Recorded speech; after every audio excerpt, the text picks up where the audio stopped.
Hello student, my name is समी वाला। तो आज का हम लोग का चैप्टर है क्लास 9 से साइंस का पहला चैप्टर है, वो है हमारा मैटर इन आवर सराउंडिंग, हमारे आसपास के पदार्थ। तो हम लोग इसको बहुत ही सिंपल मेथड से इसको समझेंगे। तो चलिए हमारे साथ इसको क्या करते हैं, समझते हैं। ठीक है, तो सबसे पहले हम जानते हैं कि मैटर होता क्या है। मैटर होता क्या है? मैटर क्या होता है? anything which occupy space and has mass is called matter। मतलब कोई भी चीज हो, कोई वस्तु हो जिसका कुछ स्पेस कवर करता है, जो उसका कुछ भार होता है, मास होता है, उसी को हम क्या बोलते हैं? मैटर बोलते हैं। क्या होता है? Anything which occupy space and has mass is called matter। ठीक है, एग्जाम्पल हम देख सकते हैं। जो भी चीज आप अपने सराउंडिंग में देख रहे हैं, जैसे हमारा ब्लैक बोर्ड हो गया, ये मार्कर हो गया, इसका भी क्या होता है? ये भी कुछ प्लेस को कवर करता है, इसका भी कुछ मास होता है। ब्लैक बोर्ड हो गया, ये जो लाइट है ये हो गया, मोबाइल फोन है, फैन है, ये सारी चीज क्या है? ये सब हमारे मैटर है। मतलब जिसका कुछ स्पेस को कवर करता हो और जिसका कुछ मास हो, उसी को हम क्या बोलते हैं? मैटर बोलते हैं। अब जैसे हमको मान लो बहुत कोई बात बुरा लग गया, हमारे दुखी होते हैं। दुखी जो होता है ये क्या होता है? सैड। जो इमोशन होते हैं ये हमारा मैटर नहीं होते हैं। सुना रहे? जो इमोशन होता है वो मैटर हमारा नहीं होता है। ना कि हमारा इमोशन को स्पेस को कवर करता है और ना ही उसका कोई भार होता है। ऐसे थोड़ी कोई बोलेगा मैं 10 किलो बहुत दुखी हूँ, ऐसा कुछ नहीं होता है। तो मैटर हमारा क्या होता है? और समझते हैं, anything which occupy space and has mass is called matter. जैसे हमारा हो गया चेयर, टेबल, जो भी चीज अपने सराउंडिंग में देखते हैं वो सब हमारा क्या होता है? मैटर होता है। ठीक है, अब मैटर होता है तो मैटर बनता कैसे है? Matter is made of particles. किससे बने होते हैं? ये हमारे छोटे छोटे पार्टिकल्स से बने होते हैं। मैटर किससे बना होता है? मैटर हमारे पार्टिकल्स से बना होता है। किससे बना होता है? ये पार्टिकल्स से बना होता है। वो कैसे होता है? तो particles of matter are very very small. क्या होता है? बहुत ही छोटे छोटे पार्टिकल्स से मिलकर हमारा जो मैटर होता है वो क्या होता है? बना होता है। जैसे हमारी जो बॉडी है ये भी क्या होती है? पहले एक एक सेल मिलकर क्या होता है? हमारी पूरी ऑर्गन बनती है। ठीक है, फिर सेल मिलकर क्या होता है? टिश्यू बनते हैं। ऐसे ऐसे करके हमारी पूरी ऑर्गन बन जाती है। वैसे ही हमारे जो पार्टिकल्स होते हैं वो भी हमारे क्या होते हैं? छोटे छोटे टीनी पार्टिकल्स हमारा जो होता है वो मैटर मिलकर बना होता है। समझ में आया? चलिए आगे समझते हैं। तो अगला हम लोग का है कैरेक्टरिस्टिक ऑफ पार्टिकल्स। पार्टिकल्स के बारे में जानेंगे, क्या इसकी कैरेक्टरिस्टिक्स है। ठीक है, तो पहला जो हमारा कैरेक्टरिस्टिक है जो पार्टिकल्स का, वो हमारा है पार्टिकल्स ऑफ मैटर। जो मैटर के जो पार्टिकल्स होते हैं वो कॉन्टिन्यूअसली मूविंग करते रहते हैं। क्या करते रहते हैं? कॉन्टिन्यूअस मूविंग करते रहते हैं। सुनना ना, जो पार्टिकल्स मैटर के जो पार्टिकल्स हो हैं वो क्या करते हैं? कॉन्टिन्यूअस क्या करते हैं? मूविंग करते रहते हैं। सुनना है? आप देख सकते हैं कभी भी जब सन से किरण आती है तो क्या होता है कि आप देखेंगे तो वहां से क्या होता है, उसमें आपको पार्टिकल्स कॉन्टिन्यूअस मूविंग करते हुए दिख जाते हैं। समझ में आ रहा है? तो जो आपके मैटर के जो पार्टिकल्स होते हैं वो क्या होते हैं? 24 आवर्स क्या होते हैं? मूविंग करते रहते हैं। अगला जो हमारा है वो है particles of matter have space between them. इसका मतलब क्या होता है कि जो मैटर के जो पार्टिकल्स होते हैं उसके बीच में क्या होती है? कुछ जगह होती है, स्पेस होती है। समझ में आ रहा है? जो मैटर के जो पार्टिकल्स होते हैं उसके बीच में क्या होता है? कुछ जगह होता है। जैसे आप देखे होंगे कि जैसे शुगर प्लस वाटर जब डिसॉल्व करते हैं क्या होता है कि जो शुगर होता है वो पूरी तरह से क्या होता है? वाटर में डिसॉल्व होता है। तो इसका मतलब ये होता है इनके जो मैटर हैं इनके बीच में क्या है? स्पेस है। इसको से क्या होता है? इसमें जाकर वाटर क्या होता है? पूरी तरह से एब्जॉर्ब हो जाती है। समझ में आ रहा है? तो ये क्या होता है? ये होता है हमारा इसका matter of particles have space between them. यहाँ से हमारा क्या होता है? प्रूफ होता है कि जो मैटर के जो पार्टिकल्स होते हैं उसके बीच में क्या होती है? स्पेस होती है। समझ में आ गया? चलिए अगला देखिए। Particles of matter attract each other. जो मैटर के जो पार्टिकल्स होते हैं वो क्या होते हैं, आपस में अट्रैक्ट हुए होते हैं। समझ में आ रहा है? आपस में क्या होते हैं, अट्रैक्ट हुए होते हैं।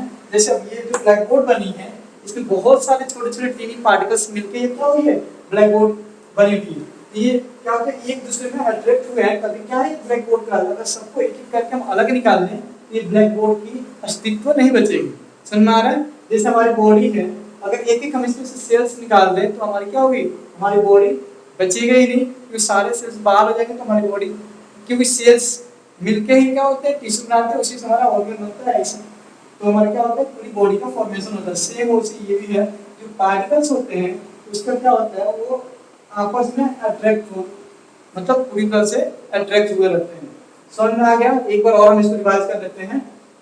Particles of matter, particles of matter are continuous in moving. तो जो मैटर के जो पार्टिकल्स होते हैं वो हमेशा क्या होते हैं, गतिशील अवस्था में रहते हैं।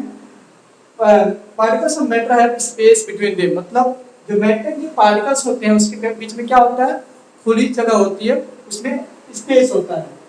जो particles of matter are attract each other, जो मैटर के पार्टिकल्स होते हैं वो क्या होते हैं, आपस में अट्रैक्ट एक दूसरे को किए रहते हैं। समझ में आ गया? चलिए अब अगला स्टार्ट करते हैं। तो अगला हमारा टॉपिक है स्टेट ऑफ मैटर। मतलब मैटर जो होता है वो कितनी अवस्था में पाई जाती है, जो पदार्थ होती है वो हमारा किस किस अवस्था में पाई जाती है, उसके बारे में पढ़ेंगे, कौन से रूप में पाई जाती है। तो पहला होता है जो हमारा मैटर जो होता है वो हमारा सॉलिड स्टेट में पाई जाती है। किस स्टेट में पाई जाती है, वो होता है सॉलिड स्टेट में पाई जाती है। दूसरा जो होता है हमारा मैटर, वो हमारा लिक्विड स्टेट में पाई जाती है। और तीसरा होता है हमारा, वो होता है गैसियस स्टेट में पाई जाती है। मतलब 3 स्टेट में पाई जाती है। तो मैटर होते हैं वो 3 स्टेट में पाए जाते हैं। पहला होता है सॉलिड, दूसरा लिक्विड स्टेट, तीसरा गैसियस स्टेट में पाई जाती है। समझ में आ गया?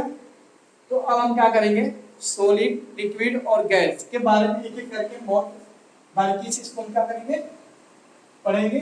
चलिए अब स्टार्ट करते हैं सॉलिड से। तो अब हम लोग पढ़ेंगे सॉलिड स्टेट। सॉलिड स्टेट के जो कैरेक्टरिस्टिक्स होते हैं उसके बारे में हम क्या करेंगे, पढ़ेंगे। तो इसके बारे में जानते हैं कि सॉलिड होता क्या है, इसके बारे में पूरी तरह से हम पढ़ेंगे। है डेफिनिट से, मतलब जो ठोस चीज होती है उसकी क्या होती है, फिक्स, एक डेफिनिट क्या होती है, शेप होती है। अब जैसे हम एग्जांपल समझ सकते हैं, जो ब्लैक बोर्ड है, सॉरी ये व्हाइट जो बोर्ड है, इसकी क्या है, फिक्स, इसकी क्या है, फिक्स शेप दे दी गई है। सुना है? तो इसको हमने ये सॉलिड फॉर्म में, अगर इसको कहीं भी रखेंगे तो इतनी स्पेस कवर करेगी। सुनना है? इसका क्या है, डेफिनेट, इसका जो शेप एकदम फिक्स है, इसको हम चेंज नहीं कर सकते। चेंज कब होगी, जब हम इससे ज्यादा हम इस पे प्रेशर लगाएंगे तो क्या होगी, चेंज होगी, मतलब कि ये ब्रोक हो जाएगी, टूट जाएगी। सुन में आ रहा है? तो सॉलिड में क्या होता है, सॉलिड है डेफिनेट शेप, इसका क्या होता है, इसका फिक्स एक शेप होता है। अगला जो हमारा है वो है रिजिडिटी एंड इनकम्प्रेसिबिलिटी। रिजिडिटी मींस क्या होता है, जिसे हम बहा नहीं सकते। अब जैसे ब्लैक बोर्ड में हम रखेंगे तो ये बह के आगे नहीं जाएगा। सुन रहा है? तो ये क्या है, रिजिड है, जहां वही क्या वही रुक जाएगा। सुन रहा है?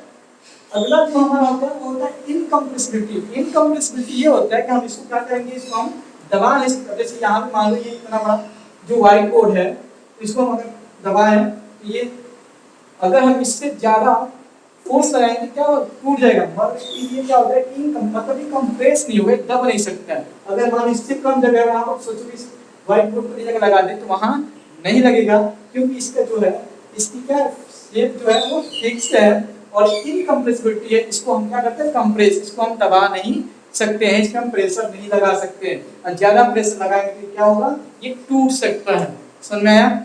अगला जो हमारा है वो होता है डेफिनिट वॉल्यूम। मतलब ये क्या होता है, इसका वॉल्यूम जो होती है वो क्या होती है, फिक्स होती है, इसको हम कम या कम नहीं कर सकते हैं। जैसे मान लो इसको अगर हम कहीं, जैसे ये हमारा क्या डस्टर है, अगर हम इसको कहीं भी रखेंगे तो इतना क्या होगा, इतना जगह जरूर कवर करेगा, और जो इससे कभी चेंज नहीं होगा। सुनना है? जिसका वॉल्यूम होता है वो क्या होता है, हमेशा फिक्स होता है। अगर हम उसको जैसे किसी भी स्टेप में रखेंगे तो आपको ये ऐसे ही जाएगा, ठीक है। अगर हम सोचेंगे इससे कम से हम इसको रख रहे हैं तो नहीं रख सकते, किसका, क्योंकि इसका वॉल्यूम क्या होता है, इसका जो वॉल्यूम होता है वो होता है हमेशा फिक्स वॉल्यूम होता है। तो इसकी वजह से हम इसको, इसमें कुछ भी हम चेंजेस नहीं कर सकते हैं। एक बार और पढ़ लेते हैं क्या होता है characteristic of solid state. Solid state के बारे में हम जानते हैं, तो होता क्या है, इसका डेफिनिट जो भी चीज सॉलिड होती है उसकी डेफिनिट एक शेप होती है, उसको हम चेंज नहीं कर सकते हैं। और रिजिड होती है वो बह नहीं पाती है, और इनकम्प्रेसिबिलिटी होती है उसे हम दबा नहीं सकते हैं। और जो उसकी वॉल्यूम होती है वो हमेशा क्या होती है, वो फिक्स होती है, उसको कहीं भी रखना हो उतना स्पेस वो कवर करेगा ही करेगा, जो जितना उसी टाइप का उसका स्पेस वो जगह भी चाहिए जिस शेप में उसका प्रोडक्ट हो। चलिए आगे पढ़ते हैं हम लोग लिक्विड स्टेज में। तो अगला हम लोग का है characteristic of liquid stage. Liquid state का जो कैरेक्टरिस्टिक है उसके बारे में हम पढ़ेंगे। है फ्लूइडिटी, मतलब क्या होता है कि लिक्विड क्या होती है, बह सकती है। उसके अंदर क्या होती है, फ्लूइडिटी होती है, जिसको क्या होता है, लिक्विड एक जगह से दूसरी जगह बह के जा सकती है। समझ में आ रहा है? जैसे एग्जाम्पल समझ सकते हैं। अगर आप एक गिलास पानी यहाँ गिराओ तो पानी क्या होता है, यहाँ से बहते बहते आगे तक बढ़ सकता है। समझ में आ रहा है? तो वो क्या होता है, उसके अंदर फ्लूइडिटी होती है जिसको क्या होती है, पानी आगे बढ़ सकती है। समझ में आया? दे आर नॉट रिजिड, मतलब वो ठोस नहीं होती, जैसे जहाँ गिराया वहीं रुक जाएगी, ऐसा नहीं होता है। वो अपने एक जगह से दूसरी जगह बह के जा सकती है। समझ में आया? लो कंप्रेसिबिलिटी होती है। लिक्विड की क्या होती है, कंप्रेसिबिलिटी होती है, वो बहुत ही लो होती है एज कंपेयर टू लिक्विड की कंप्रेसिबिलिटी होती है वो क्या होती है, वो लो होती है। जैसे आप कोई बोतल में पानी अगर बैग में रख रहे हैं नहीं होते तो थोड़ा सा उसको क्या करते हैं, थोड़ा सा दबा के हम उसको क्या कर सकते हैं, उसमें हल्का कंप्रेस करके उसको उस बोतल को हम बैग में रख सकते हैं। समझ में आ रहा है? अगला जो होता है वो होता है हमारा डेफिनिट, नो डेफिनिट शेप। जो लिक्विड होता है उसका डेफिनिट शेप नहीं होता है। एग्जांपल देखिए क्या होता है, मान लीजिए हमारा ग्लास है, इसमें हम 1 लीटर अगर हम वाटर डाल रहे हैं, और ये भी हमारा स्टार्टर कोई ऑब्जेक्ट है, इसमें भी हम 1 लीटर डाल रहे हैं, तो क्या होता है, इसका शेप ले लेता है और इसका भी शेप ले लेगा। समझ में आ रहा है? तो इसका जो लिक्विड होता है उसका शेप फिक्स नहीं होती है, और सॉलिड का फिक्स नहीं होती। कि सॉलिड का अगर ये ब्लैक बोर्ड है तो इसको कहीं भी रखना है तो इतना स्पेस चाहिए ही चाहिए, बट लिक्विड में ऐसा कुछ नहीं है। और जिस ऑब्जेक्ट में रखेंगे उसका वो क्या रहता है, उसका रूप ले लेता है। तो नो डेफिनिट शेप, उसका शेप क्या है, वो डेफिनिट नहीं है डेफिनिट वॉल्यूम। उसका जो वॉल्यूम होता है वो सिर्फ डेफिनिट होता है। जैसे लिक्विड इसमें भी है 1 लीटर, इसका वॉल्यूम कितना है, 1 लीटर। 1 लीटर इसमें भी आ सकता है और इसमें भी आ सकता है। समझ में आ गया आपको? एक बार और समझ लेते हैं कि जो लिक्विड होता है उसका वो क्या होता है, फ्लूइडिटी होती है, एक जगह से दूसरी जगह बह के जा सकती है। उसकी कंप्रेसिबिलिटी क्या होती है, लो होती है, और उसका जो शेप होता है वो फिक्स नहीं होता है, डेफिनिट शेप नहीं होता है। और उसका जो वॉल्यूम होता है वो उसका वॉल्यूम डेफिनिट वॉल्यूम होती है। समझ में आ गया? तो अगला हम पढ़ेंगे गैस के बारे में, गैसेस के बारे में। अगला जो हमारा है कैरेक्टरिस्टिक ऑफ गैसेस स्टेट।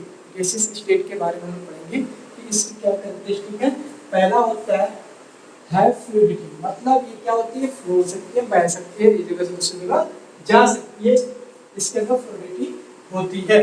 दूसरा हाई कंप्रेसिबिलिटी, हम इसको क्या कर सकते हैं, गैस को ज्यादा से ज्यादा क्या कर सकते हैं, कंप्रेस कर सकते हैं। आप देखेंगे जो अपने घर में जो गैस की जो बर्तन आती है कितना होता है, 15 किलो का होता है। उसमें क्या होता है, अगर उसको हम गैस को खोले तो पूरी रूम क्या पूरी घर को कवर कर लेगा। तो उसका क्या होगा, उसको 15 किलो गैस को क्या करते हैं, कंप्रेस कर करके उसको लिक्विड फॉर्म में चेंज कर देते हैं। मतलब क्या होता है, गैस का जो कंप्रेसिबिलिटी होती है वो बहुत ही ज्यादा हाई होती है। सुन आ रहा है? जो गैस की कंप्रेसिबिलिटी क्या होती है, बहुत ही हाई होती है। अगला है नो डेफिनिट शेप, जो गैस की जो उसका कोई डेफिनेट शेप नहीं होता है। अब जिसमें भरेंगे उसका रूप ले लेता है। अब देखिए जो बलून होता है उसमें भर जाते हैं, उसका रूप ले लेता है। जिस चीज में भरते हैं उसका क्या होता है, उसका रूप ले लेता है, ना ही उसका फिक्स वॉल्यूम होता है। समझ में आ गया? तो उसका फ्लूइडिटी होती है, हाई कंप्रेसिबिलिटी होती है, नो शेप नो वॉल्यूम, उसके बाद शेप जो डेफिनेट होता है ना वॉल्यूम डेफिनेट होती है। समझ में आ गया? आई होप आपको ये सारी चीजें समझ में आ गई होगी। तो आज के लिए बस इतना ही, और जो सिलेबस बच्चा है चैप्टर 1 का वो अगले वीडियो में हम कवर करेंगे। तो आप इस वीडियो को ज़्यादा से ज़्यादा लाइक और शेयर करें, और अपने दोस्तों में क्या करें, ज़्यादा से ज़्यादा शेयर करें, और इससे जितना हो सके उतना फ़ायदा उठाएं अपने स्टडी के लिए। जो भी इसमें प्रॉब्लम आ रही है, अगर हमारे पढ़ाने में कोई चीज़ अगर छूट रही है या कोई चीज़ आपको समझ में नहीं आ रही है, उसको कमेंट में बताएं, और इस वीडियो को ज़्यादा से ज़्यादा शेयर करें। Thank you so much for watching this video.